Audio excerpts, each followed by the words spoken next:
Tuli ku 91.9 Palm FM eweza omutima olunaku lwa Friday budde bwe tulimo bwa program eyitibwa Family Clinic. Nze Nancha Lydia Magezi mchala Kasinde maso myamya Zabia Mkama iranga program ya yatandise dda kusawanya until saa mukaaga tujja patuli wano ku nsonga ezenjawulo ezamaka. Yes, wiki etambudde esinze kwera mu bugomo lya campaigns ezibadde mu bitundu ebyenjawulo. Tulabe police ne tia gasi n'ebizibu ebitambulidde mu campaign naye tusinga tubagamba nti mikwano campaign zibereza mirembe tusobole okutuuka wali wennyini awakanirwa. Family Clinic ebbanga liyise nga tutambulira ku mulamwa omunene nnyo ogugamba nti friendship, love and commitment. Omwo mwe twatambuliza ate obutwe oba bweta subheadings entonotono etuze tukwatako kinnakimu ne tuzigusa era nga onako lwa Friday last Friday twatandika ate akatwe kaffe akalala katono akali kagamba nti habits that destroy relationships. Habits that destroy relationships. Nkyejemize munnaffe gye tukola mu kwagalana eyo mu bafumbo oba mu abo abeekwana ekirabika nga okwagalana okwo oba obufumbo buli mukatyabaga era nga twalaba twakwata ku muze gwa Nabunyigina guti ogwali guyitibwa nagingi. Nkadde era yogera ku nagingi yakiyita nti okukuba akakebe naye eriyo abajja ne banyongera ebivunulwa ebirala. Dr. PC tukutumiddeko nnyo neyaŋŋamba nti okusosonkola. Other people also gave their definitions. Nja kwongera okuziraba wano okukakasa ddala ekigambo nagging kisobola kitya okuvaayo bulungi mu Uganda oli akitegeere nga tukikozesa otegeera oli bwagamba nti omuntu oyo anaaginga omanye ekyabeera akola. Twayogera ku muntu akubira munne akakebe tamuvaako naye eva ye muntu abeera ng'alaba ebibi kyenkana ebibi ebya munne amutereeza amunenya ne wagamba kuwummulamu amusosonkereza abeerawo ng'ayogera lutaakome naye ng'enjogera gy'ayogeramu si ya nti oba kubuulirira oba kwogera ku nsonga bulungi naye ng'eringa yakumulumiriza nti ali mu kintu kyakola ekikyamu ennyo. Ebyo ne twabyogerako mu studio mbeeramu ne mukadde Madison Mugerwa Bikongolo wetukwasaganya ate ensonga zino okuzigusa obulungi. Yatuuse dda wali wano talina mutawana nti oba ki era agenda kuba atubuuzako. Talina wa muluma. Ogambye etya mukadde? Sirina wa nnuma. Talina wa muluma yadde mulamu teketeke. Oli wano mukadde wenkulabira? Wano wennyini wano. Okay, woli Right, that's. Ano nkubuzeewo Lydia. Nkulabawo. Ondabawo. Kati ate nkulabira ddala. Tusanyusa nnyo okulaba. Good morning. Morning Lydia. How are you today? I'm okay nnyo. Obulamu Mukama atusaasidde n'atukuuma. Olina akagambo k'oyogedde tuvumirira nesse kuvumirira. Omanyi tekikola makulu gavumenti ne poliisi okuteeka amaanyi ku kugamba nti abantu bakuume emirembe naye nga yo poliisi tegijjukiza kuuma mirembe. Ekyo nakyo kyabugwagwa. Twagala kuvumirira embeera kwegamba ne wabeerawo okukwatisa abantu amateeka. Nalaba nali nva enansana eri ewaffe nzikirira ngenda ku Northern Bypass. Yes. Nendaba eyali avuga emotoka ya gavumenti okuli ennukuta emyufu. Unfortunately saamukwata. Naye omukyala owa traffic officer for very good reasons yali astopinze emotoka zonna ng'agamba tezikkirizibwa kusala bano abafuna leeni eno endala. Naye ono bwe yajja n'emmotoka omukazi yabuuka bubuusi avuga ennamba emyufu aleme kumukoona. Nolwekyo twagala kubanga eno programu nze mmanyi abantu abavunaanyizibwa bangi abagiriko abagigoberera.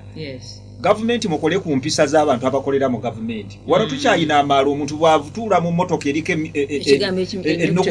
number plates emyufu alowooza nti ali mu ggulu. Naye ze emmotoka eziriko ennamba emyufu sigo wazisookamu sigo ogenda okuzisembamu. Waliwo ne banna abaazirimu kati olwaleero nga bavuga namba zino ndala actually nga balina ku boda.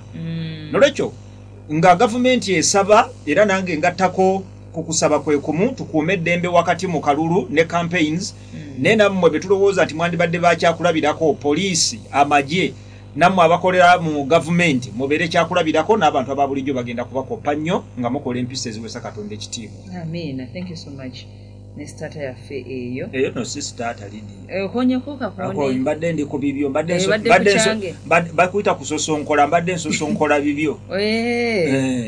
Kintu ekyo naffe wiiki tutambudde nga tulimu akasosonkola. Kyenvudde nkogedde wano kuba tulabye ebintu nga ate lidiya mubeere faamu nnyo ekimu ku bintu bye twagala okuvumirira. There shouldn't be talk eno nayo yennyini mbi ya butiitizi buli agezaako okwogera ku kituufu nga bwe kyandibadde nga bamugamba atolesa ebyobufuzi. Me, I want to be quoted. Actually, the Bokerenja no playing kati byenjogedde no biteke wantu wonna. What is wrong with the statements I have made? Nolecho bonna abali mu media, I think we'll need to make use of their spaces. Bogere koko kubanga ekituufu ekyamazima nebe byennyini ebyokuzibikira abantu okwogera oba oliawo waliwo ebigendererwa ebitali nabyo biki naye mukadde olabye bulijjo aboogera gye bakwatibwamu exactly netutandika kuwandika bugambo free someone aboogera nga bayinsayiti nga bakoma mu muliro abantu nange abo mbavumirira kuba ekyo nakyo si kyamagezi tulina okukuuma eddembe naye ate okwogerako kati nga bikongo actually buli omu oli waddembe okwogerako nga bikongolo oyogerako mu bikongolo style ekibi kivumirire ate ekituufu kiwaane kibeere nga kiki nga kituufu ab'ennamba emmyufu si kyamagezi ne muleka abantu abamu nga mubatomedde ne muleka abantu bagudde gwe teebereza nze natya nnyo Lydia ne ŋŋamba oba owa traffic ate aweebwa obuyinza mu mateeka azibikira goli mu kikyamu woyisa okoze leeni endala owa traffic akustopinze otaddewo embeera kati ffe babikongala ababulijja batena na uniform ne mu mufulejja ayinza okusangayo n'akola ki n'akulinyirayo nolwekyo bannange ensi eno njala abantu bakitegeere ensi eno abantu bagiyingira ne balina exit nolwekyo tuleme kweyisanga azifu nti you are here forever nti gwe kikozesa ebyo byonna ogenda kuwangala ku nsi togenda kukola ki kuvaako tweyanziza nnyo okutambulirawo naye kati kankulekeera otuwe ne kasitaata kafe akaleero starter Lydia njagala okusookera ddala namusizaako ku mikwano gyaffe bonna abagoberera emirimu wano gye tukola ate n'okubeebaza olw'emirimu emirungi gye bakola Lydia naawe okukwebaza I never want to take it for granted Lydia nti gwe okujja wano programu eno neekolebwa nti kyekiri obvious kyembadde nsuubira so njagala kukwebaza njagala nakwebaza mwami Kasinde mumanya atera okubeerako ku programu eno okutukkiriza mukazi we ne tumwefuga tuti radio ne yefuga ki mukyala we banyi emirimu gya radio naddala obudde buno obw'okumakya kubanga ena n'embeera eyo nga nkuwuliriza musajja atu ennaku zonna 5 mu wiiki nga wavuddeyo dda n'ebyewandikoze n'otabikola naye n'akukkiriza amutuweere nnyo mukama omukisa ekyo nkimaze Lydia ewalala wenjagadde kutandikira mu starter mikwano gyaffe abatugoberera by the way ku TikTok live kwetuli Lydia ndozo osobola okubayambako naawe engeri gye bayinza okufuna Prime Radio naye nze ewange nga Mugerwa Medicine Bikongolo munoonye ku TikTok gyendi teekamu mannya gange ga Mugerwa Medicine Bikongolo ne bana batera okuŋŋamba ate abaami baffe programu eno baba oluusi tebagiriiko kaakati muweereze mugambe mu office wali asobola ogenda ku TikTok n'anoonyayo Mugerwa Medicine Bikongolo teeka muteesa ku mannya gange Mugerwa Medicine Bikongolo tetuli bangi nnyo kuba n'abalala bemmanyi bamala kuwulira nze balyetuuma olwekyo kati tojja kubonaabona nnyo kunoonya ku TikTok Bikongolo tagenda kukalubirira kufuna teekayo naye Lydia njala mpozingemu obawe ne official channels eza Prime Radio. Alright, also tufuna ku www.primeradio.co.ug so nga tosobola tulaba live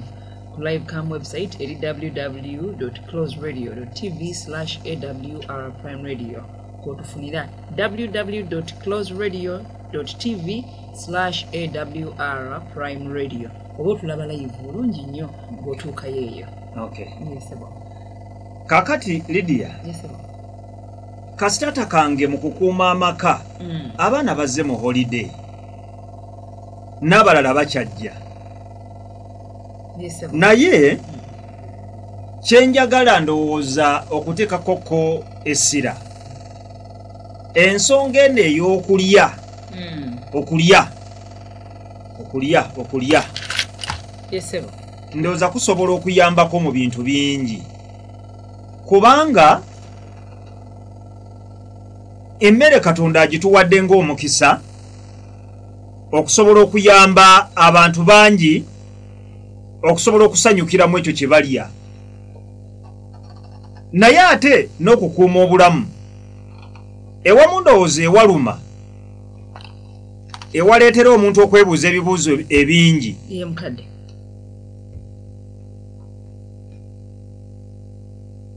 tukulya bulungi emmere yandibadde esoosowazibwa n'okukuuma amaka n'obufumbo okay mbaddeko ku mikolo egiwerako naye bwe mbeerako I observe a lot nengera nentunulira abasajja abafumbo musajja bw'ayaayaanira akagaati n'amazzi ge bataddemu sukaali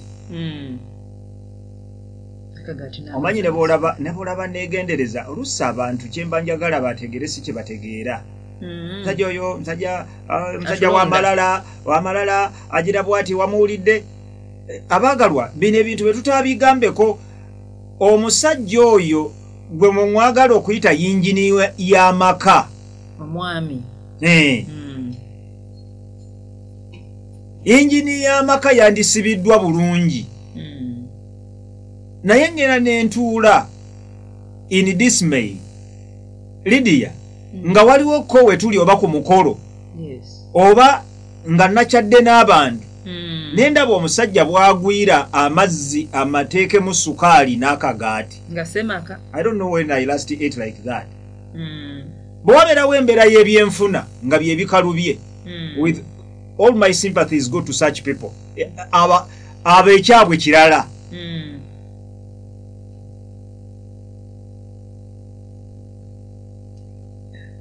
omanyi kyenjogerako kiri ebit difficult kyobola banoonya ebigambo lest I am misquoted waliwo ba religious leaders abamu besijja kwogerako mbagenzeemu leve eyo ey'abasajja ba Katonda abakola omulimu nga yawasa omukazi n'amuteeka ewaka nendaba omusajja bwagwira kiki ekyo kyemulya Lydia ekirimu ekituli wakati donati ennaku nenkwata era kyolaba nagambye nti nja kutandikira wano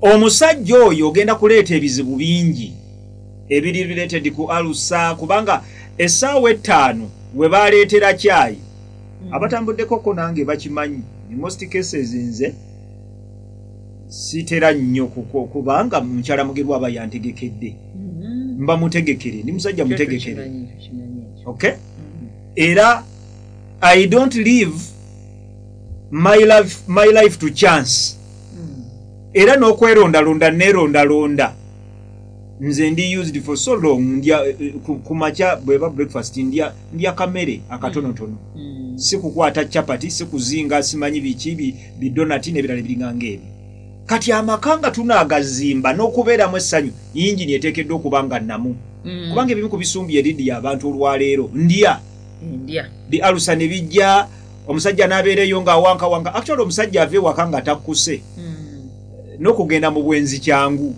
bajja mutega akatogo ne kakati nze oyinza kuntega ki kuba ennaku zonna ennaku 7 mu wiki buli bonda bano nti n'olaba nti nva waka naye engine obuzibu bwa engine kiki teyaguze byakugifumbira okay biri mirundi ebiri abatagula nabo mwebali Lydia naye ate ne mubeeramu n'abagula ninga balina abakyala abalagajjavu abakyala abasimanyiza omugati gwe gunyanguyira njagala ku ate Lydia engeri gy'obeera ku program eyo eya buli ku makya abakyala tutandika okubayigiriza nti ekimu ku bikusuubirwamu omukazi ow'amaanyi azimba amaka kwe kulaba ng'abamaka ago si musajja yekka n'abaana bo kakati abantu tutandika famire ebeerekoko kannakati ku makyanga kateereddwawo eminwe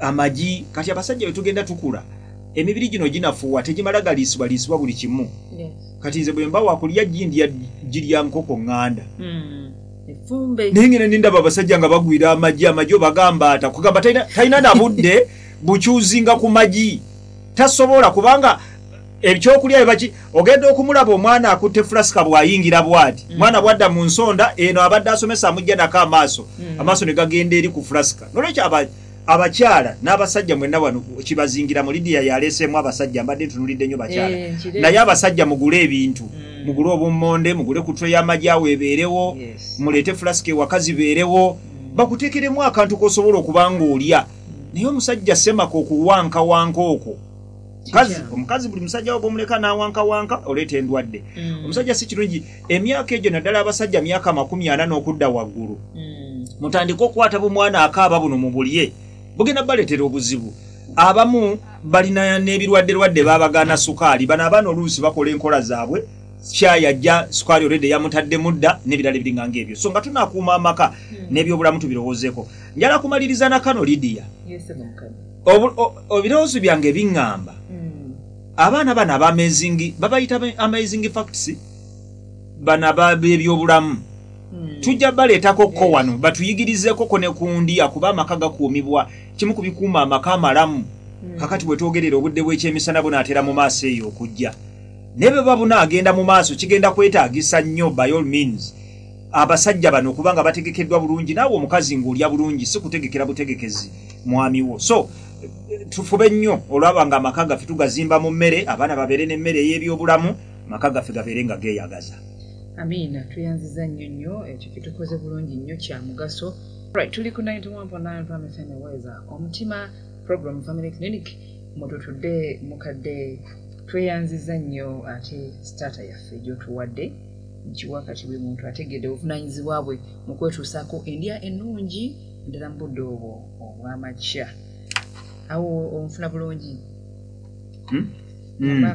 onfuna bulungi kale kakati abantu bategeeza nti tuli ku mulamwa omunene nnyo ogugamba nti friendship love and commitment omwo tujje emitwe emirala emitonotono gye twogerako era nga ku luno twogerako habits that actually destroy relationships twayogera ku nagging okuba akakebe stroke okusosonkola bakyampa definitions nnyingi nja kuba nzikuwa ezivuddeyo nga ziraga okutegeeza ekigambo nagging nga tukyogera mu Luganda mu Luzungu omuntu alaka akitegeera mangu mwana atu mu Luzungu kivaayo nnyo nagging behavior azongazo omuntu kino kyaba teyerabira repeatedly buli bolibeera ku muntu nga tomuvaako ate okunaginga tekitegeeza kuyomba oyinza n'okuba n'okuyomba tokola ki toyomba naye behavior yonna eyeekuusa ku kubeera ku kintu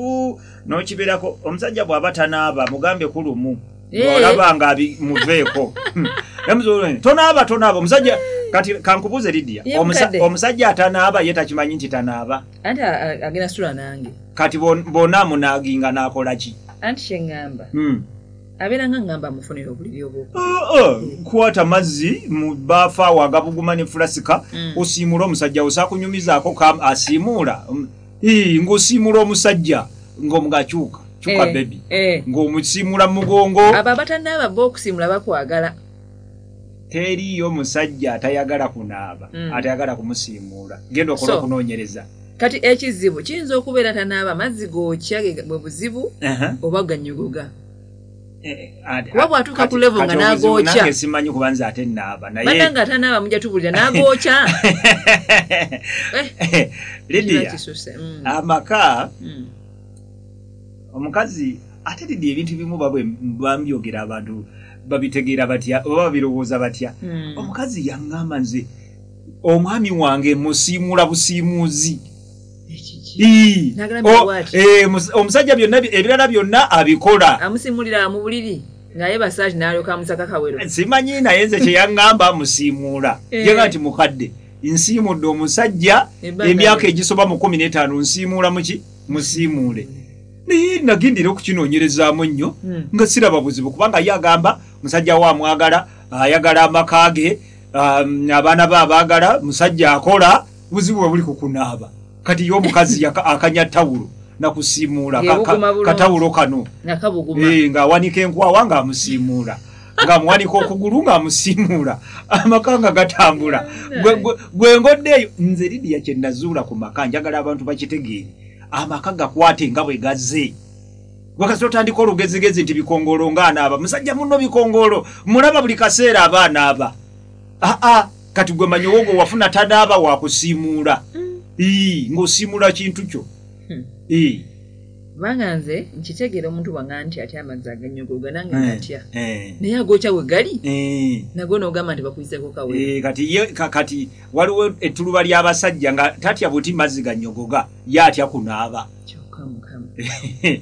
soka tomunaaginga gumugambeko kimu nti bebi okunaaba nno kulungi omugamba mu ngeri ya advice kuba kulungi bw'olaba nga tabirabye ate n'owokusimuula nno omusajja omutuusa ku leva atayagala kunaaba n'omukirizisa okumusimuula eyabeera achievement abamubagiwera n'omujulizi nti omwami wange yakkiriza tayagala kunaaba neyakkiriza omusimuula olabye obufumbo Lydia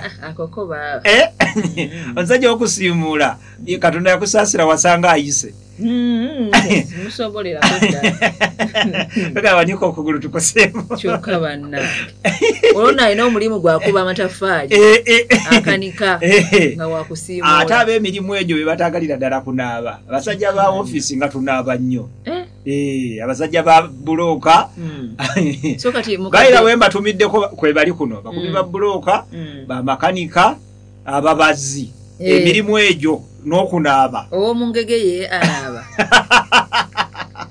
mukadde kati ky'omaliddeko pulaani ogambye nti obutamuleetera kuwulira nti bamunaaginga obutamukubirako kuno kwenyini okumugamba obanga amusaba oyina kujja n'advice nti okunaaba mu nsi muno Tata Milika okunaaba nno kiba kyabulamu oyina ofulumira mu byabulamu wabeerawo obuwuka obubeera ku mubiri nga maama we teyakimugamba oba oyagala omusajja anaabe abalina abasajja abatanaaba ng'oyagala obavumula funa lipoota y'omusawo ng'eraga obuwuka obujja okumulya bumulemese naye nga sitonaabeera mu ebyo basibanya obuyonjo biki gwe noonyaayo baayo ekirwadde ky'osiiga nja n'omugamba ebigenge bijja nnyo ku bantu abatanaaba bawulira batya nga tubafunidde room eyokubiri babasolo oba ekitanda kyabwe oyo aba akyali musajja ekitanda kye mu bedroom yemu naye ng'olina ekitanda kyo wali shia omusajja mpozi nga bazeeyuse naye omusajja amaanyi ng'akyageewulira mukazi we waasula by the way ate onjijukizzaako ndikwogerako olulala omusajja yenna tukkiriza nga olugezigezi lw'omukazi okuwa ekitanda ekirala oba omufaliso omulala era abantu abakyasinza okuwuumira obufumbo bali abasula ku bitanda bino ebya sepulingi kubanga bwe bigenda bikaddiwa biguwamu wakati awo kati omusajja n'omukazi oba baagala tebaagala basula wamu kuba oli eyasuza sayidi yeeri n'eri bonna beesanga bali wakati ezo ze manejezi ezikyasinza okuwangaala naye bino simanyi zimaze ongoto zammwe abali mu bufumbo nga mwayawula ebitanda omusajja kikole nga atagenderedde gula olutalo ku kitanda ekyokubiri kifulume musigaze ekitanda kimu tugende maaso tukyali ku nagingi Lydia nagingi twagimaliriza ndowooza bwe ndowooleza ddala nti twagikwatako bulungi naye twagala okutunulira omuze omulala Lydia omuze omulala kuba tutunulira nga Lydia bwe yagambye destructive habits emize egimenyawo amaka nga n'oluusi abantu n'okutegeera tebategedde our spouses are extremely vulnerable to our anger leero njala kwogera ku anga kyekindoozi ekyo kijja kwanguwa obusungu outbursts ezo akasunguyira obusungu obw'ettumbiizi buli omuze newankubadde twagulabye nti gutera nnyo okutambulira mu bakazi abakazi bakyasinza okuba akakebe muze gwa nagging naye ate omuze guno gwa anger ne outbursts guli nnyo mu basajja ntunulira muwala wange Liz nga nkuze tewali nsonga akuze tewali nsonga lwaki muboggolera. Kati gwe omusajja kubanga mwalange mukuwadde kati wala kuŋŋamba nti ogenda muboggolera ogenda mulitako akasunguyira. Lydia, njagala twawule ekigambo kunyiiga n'akasunguyira. Annoyance, to be annoyed, ekyo kirala. Naye anger ne outburst. Naye omuwandiisi, by the way, ekitabo kye bayita Highly Effective Marriages, Nancy Van Pelt, mwenjeje ebigambo bino nze okunnyonnyola kituufu nsobola okunnyonnyola naye akawanga skeleton ya presentation kati ze tukola nze ne Lydia zitudde mu kitabo ekyo Highly Effective Marriage ekyandiikibwa Nancy Van Pelt. Omwandiisi agamba nti each of us has the capacity to hurt our spouse more deeply than anyone else. Nti buli n'omu ku ffe alina obusobozi okunyiiza omwagalwa we okusinga omuntu omulala yenna bw'ayinza okunyiiza omwagalwa. Lydia, teri muntu ayinza kukunyiiza kusinga Kasinde. Nze Lydia bwe nkunyiriza wano mu studio omanya bumanya nti wezinawerera omukaaga we will have parted. Obeera ozzewo nange nzize wange. Naye Kasinde ajja kukunyiiza onaaba akunyiriza bweru mu ddiiro n'omulaba. Bw'akunyiriza mu ddiiro bwe munaavaawo mu kisenge ojja kumulaba. Omwandiisi kyavaawo amagezi nti twandyegendereza nnyo ekigambo kino anga. Mu Luganda kye wayise ki? Akasunguyira. We tend to justify anger because of what the other person has done. Obusungu bwaffe oba akasunguyira tutera nnyo okwagala okawolereza nga tugamba nti ekyo kyokoze kyekikaleese. Oyinza n'okumbuuza lwaki nkunyiigidde oba lwaki nkoboggoledde. Naye mulimu cases si nnyingi we tuyinza okugamba nti ange ebadde yeetaagisa. Bite bisinga gamba okunoonya sokisi wozitera okuziteeka nga teziriiwo.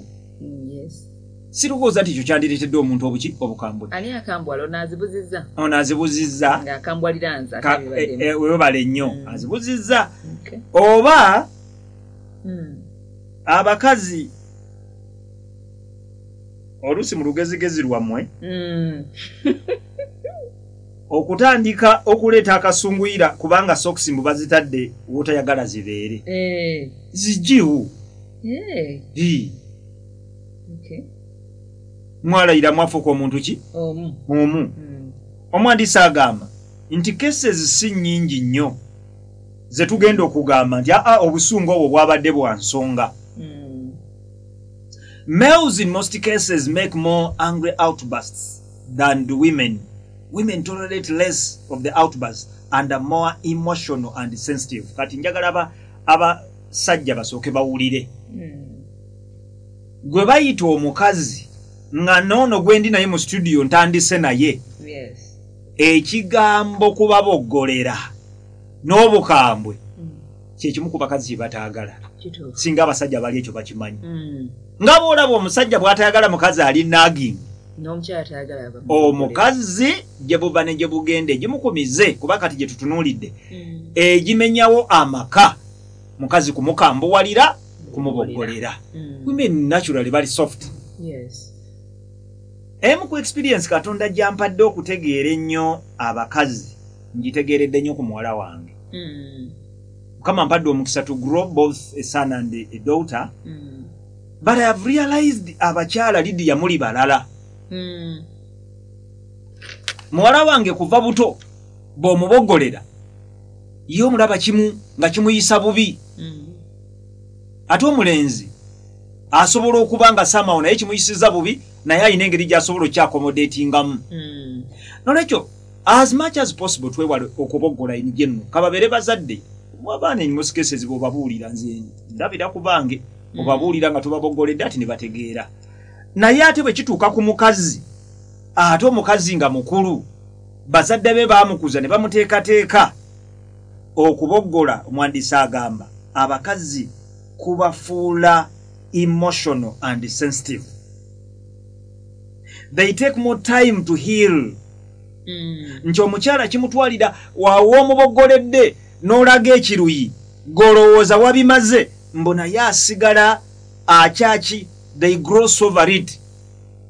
Kitegeeza sigasa ndabika ndi musiru mukyala feelings ze zimugamba oli worthless musajja takuvaluinga. Lwekyo abasajja amaka gaffe nga ganaabeeramu essanyu ebintu ebisinga tusobola okubyogerako. Ndowooza usually abantu ababoggolera abalala obwongo bwabwe bubalowoozesa nti bw'anaayogera n'omuntu n'amugamba bugambi tajja kusobola kutegeera. Era mu biboozibozi by'abasajja nga babinyumya abamu bapampalika n'okwepampalika ne baga nti abakazi tebategeera. Kakati mbeera mu biboozibozi ebyo ebitera ennyo okubeera mu bakubi ba bulooka ebitera okubeera eyo mu bavuzi ba bodaboda.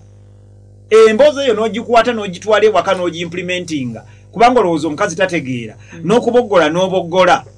Amaka go yesu ogenda gasigaza omukazi ajja kubeerawo but she's not the exact woman gwe wandibadde olina kubanga by her makeup okuboggolirwa si kyasinga okwetaaga. Mwabasajja mwagala baboggolera. Omwandiisi bw'aba awandiika agamba nti abasinga obutaagala. Abasinga. Nolwekyo abantu kye balina okumanya nti mulimu mu nkola yaffe Katonda ng'akoze omusajja n'omukazi mulimu omusajja byagumiikiriza ne mubeeramu n'omukazi byagumiikiriza ne mubeeramu bombi bye batasobola gumiikiriza. Kati kino eky'okuboggola kati izo omusajja ne boluusi ne bomboggolera you can ignore that. Yes I can. Okunoonyereza kulaga actually si Nancy Van Pelt yeka nene mu kitabo kiri ekya Brian Strong nabo bakkiriziganya ne Nancy Van Pelt nti abasajja balina emize egiri destructive naye nga tegibalya naye ekigambo kakebe bwe bulwa ye poison eri omusajja. Omwandiisi agamba nti tulina ebyokulwanyisa byayita arsenal of weapons abantu mwe bajja gamba nga bino okuleekaanira omuntu. Okumuleekaanira is it in public? Whichever public or si public to shout at a person. Okay. Kyawukana n'okuboggola. Osobola okuboggola nga toleekaana. Mpa. Naye okuboggolera omuntu okuleekaanira omuntu wakulira wagwe actually olina n'okuba ebigambo by'oyogera si bibi naye generally speaking njagala abantu bakitegeere abantu tebaagala bantu baboggola oba baleekaana. Kati omwandiisi abujjayo wano shouting akalala put downs. To put down a person is it belittling? Yeah, ero gwe nga bwe nkulaba musajja wattu nyumba gye weetaddeko n'agisobola. To put down a person bigoyegoye kyebyo byoyambadde mwagalwawo. Leero gwe kati wulira ago nago magezi mbadde mmanyi olina amagezi g'ogenda okumpa agategeerekeka. So sometimes buba bu statements nga bulinga ng'obutono naye nga bulya abantu nga bubagenda wala. So as a matter of fact ndoza bwabeerewo nnyo as much as possible singa tubadde tusobola okukyekuuma okwewala obusungu okwewala engeri ereeta statements eziri discomforting eri bannaffe. In most cases ensobi zikolebwa should I say innocently oba sheepishly kwegamba mu ngeri ey'okwesiriwaza ekintu ne tubanga abatakimanyi kati gamba ng'okuleekaanira omuntu. Obulala bwe tujja okwogerakoko nja bogaziya okusingako kaawo kukolokota nja kirabako wali mu maaso kolokota omuntu n'omubeerako. Naye akalala sarcasm. Ate waliwo akusinga obugagga igwe asinga obugagga. Era lwaki nakufumbirwa lwa ssente zo nga naye gwagamba talina yadde ndoza mu Luganda kye bayita okukiina ndoza lidiyo olabe bireetera abantu aye gwe nalulungi waliwo ate oba engoye goozi so obuntu obwo buli nnyo mu baagalana kyovu tulaba relationship ng'oggyeko kale ebyalaavu byokka yeetaagamu ne maturity waliwo obuntu obw'ekitoototo obw'ekisirusiru bw'otakola munno. You may not be so loving, but at least have the basics that keep your marriage going on, moving. Naye kasitambako gateekamu embeera eyo kwegeregerera kuddaawo kwekiinakiina nemukoling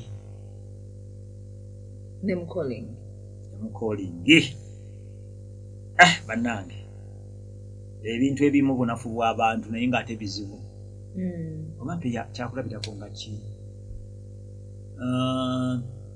anyway nze bunafu bwange obwo naye nze usually amannya gempita abantu nga bategabakosa oyita abantu amanya mpita nnyo amannya kuva buto kizibu neeralirirya naawe okimanyi singa era naawe omanyi nyinayo genkuyita mpita nnyo amannya nnyo naye kakati ate mu bufumbo bw'oba wakuyita linnya kakasa nti oyita ddungi ekirungi nze sitera kuyita babi nkyusakyusa nnyo amannya g'abantu bwe nsanga omuntu nga bamuyita Ivan nja muyita Ivo ontegedde enkole efaanana bw'etyo bwe nsanga omuntu nga kati njogedde kubamu ku bakozi b'enkola nabo mu kitongole kya Bible Society of Uganda oli baba bamuyita Isaac nja muyita Aizo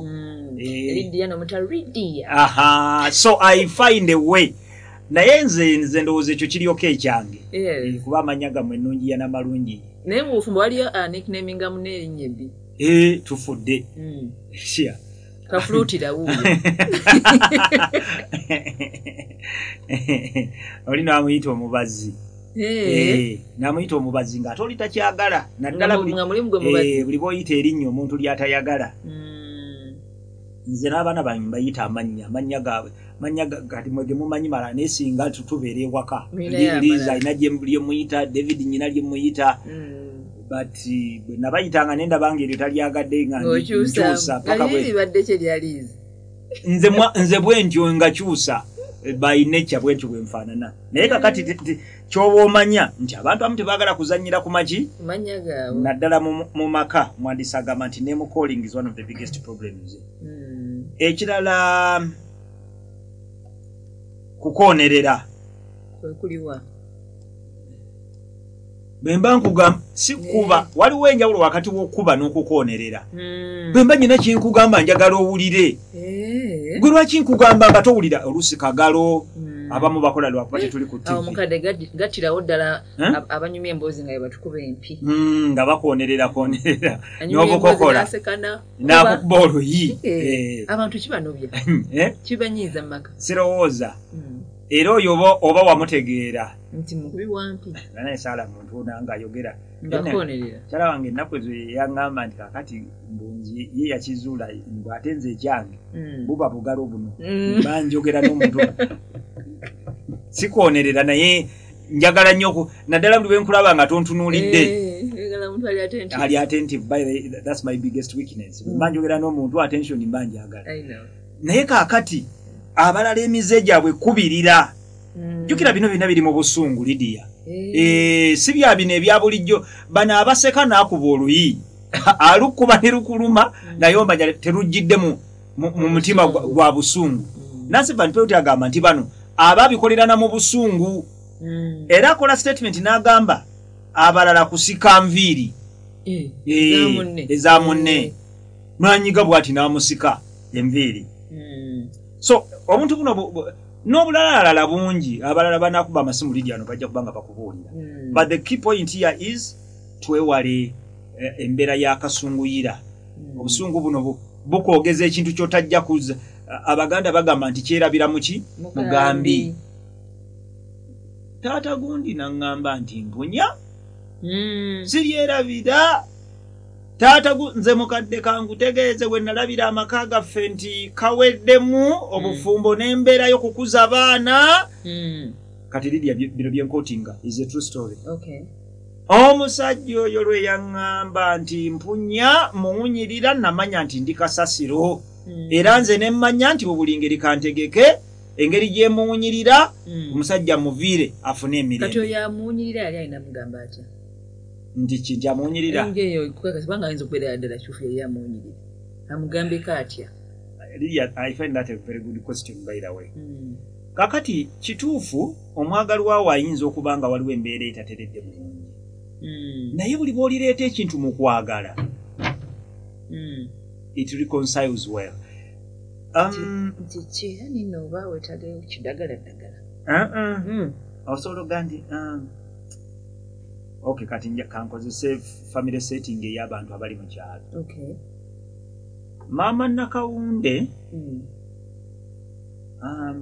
mbadde njagala mukwano gwange mbeeko katono kenkubuuliramuko katono wayinza okubaawo ekitaateredde bulungi naye leero akantu kirabika oba olugoye terwakaze bulungi kugame at least omanyi kamutegeeze Lydia kituufu tutegedde okuba direct n'abaagalwa abafu but we should be careful not to hurt their feelings naddala bw'obanga odiiringa n'ekitonde ekikazi abasajja mwenna abali eyo be very careful women are very sensitive ng'omusajja bw'oba yeggwakedde enkya n'okimukubako booti fe abasajja we have a duty to protect baspouses baffe at all costs.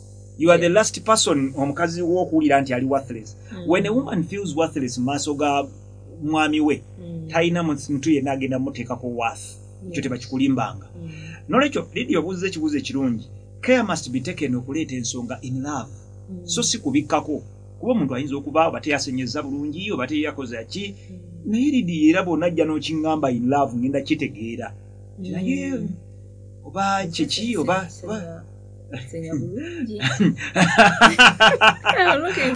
I'm trying to look for a engeri why would you look for a polite way ate a rude way yonejja mangu. So the bottom line here is not to look for the most polite way but to say it with a good heart.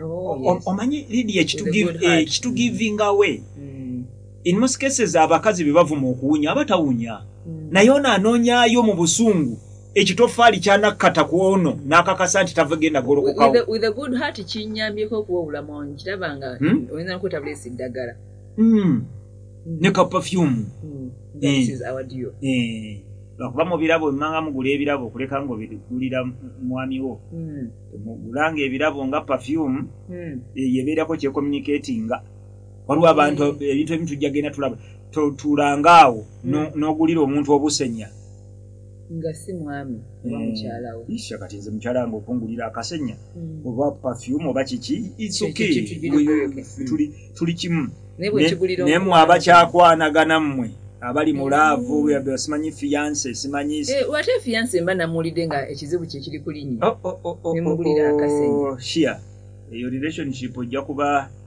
omuleka negundi kyema nenda okwogera si kirungi kukyogera naye obeera eyo relationship obeera ogi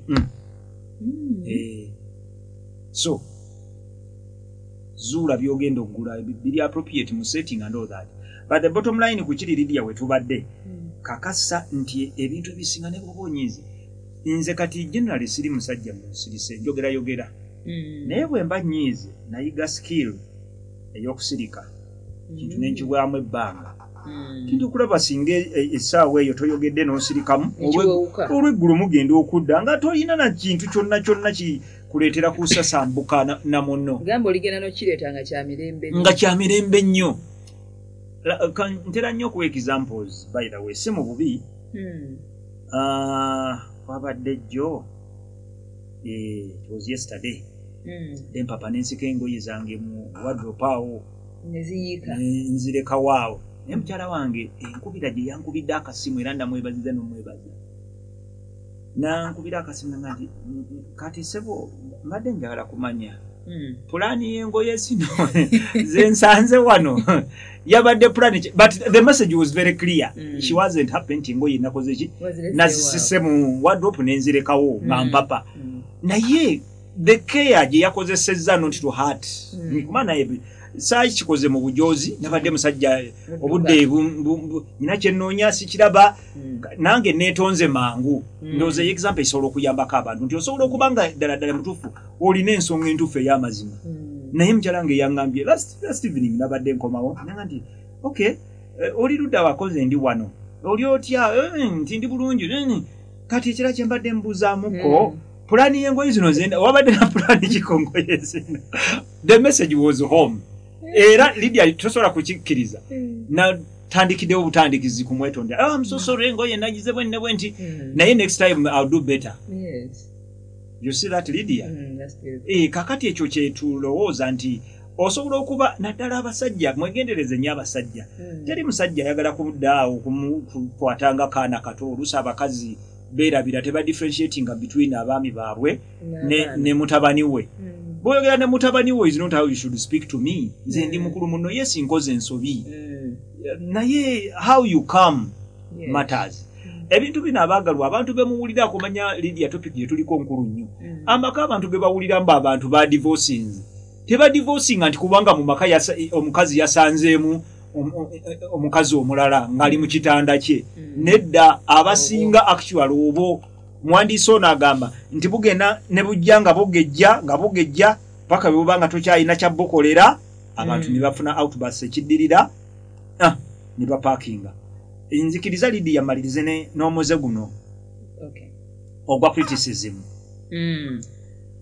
bw'aba wandiika omwandisa agamba nti omuze omulala kwe kolokota kati ate ogwo gwa njawulo n'agingi era kino olaba sikubuuziza mu Luganda kyeki to criticize is to kukolokota if you want your marriage to end criticize your partner. Nansi vantoto wati wagamba mbo mujimukumize eji rankinga top highest ejinyonyola abantu lwaki bamala obufumbo ne bubalema ne babuvaamu omuze gw'okukolokota munno chronically olutentezi okulokota bawukana n'okuwakanya osobola okumpakanya naye nga tonkolokota nkolokotamu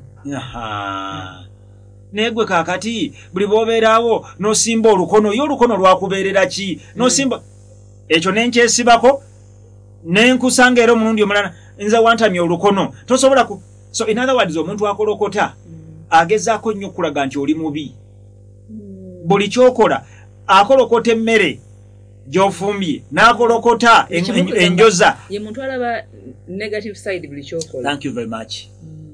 In other words negativity you never do. Era ne babbosi ku mirimu mwegendereze andi nze ng'omusajja yasoma embeera z'abantu ate omukulembeze at that alabirira abakozi njagala kwogera ne ba head teachers ne ba CEOs njagala kwogera n'abantu mwenna abalina abantu bemukola nabo. See the positive in a person. Ekimu ku bintu ebiyizibwa ennyo Lydia nina omuntu so naawe omumanyi omumanyi omumanyi nina omuntu nali mbaddekoko naye ng'ate naawe obaddekoko naye naye mu kibira eyo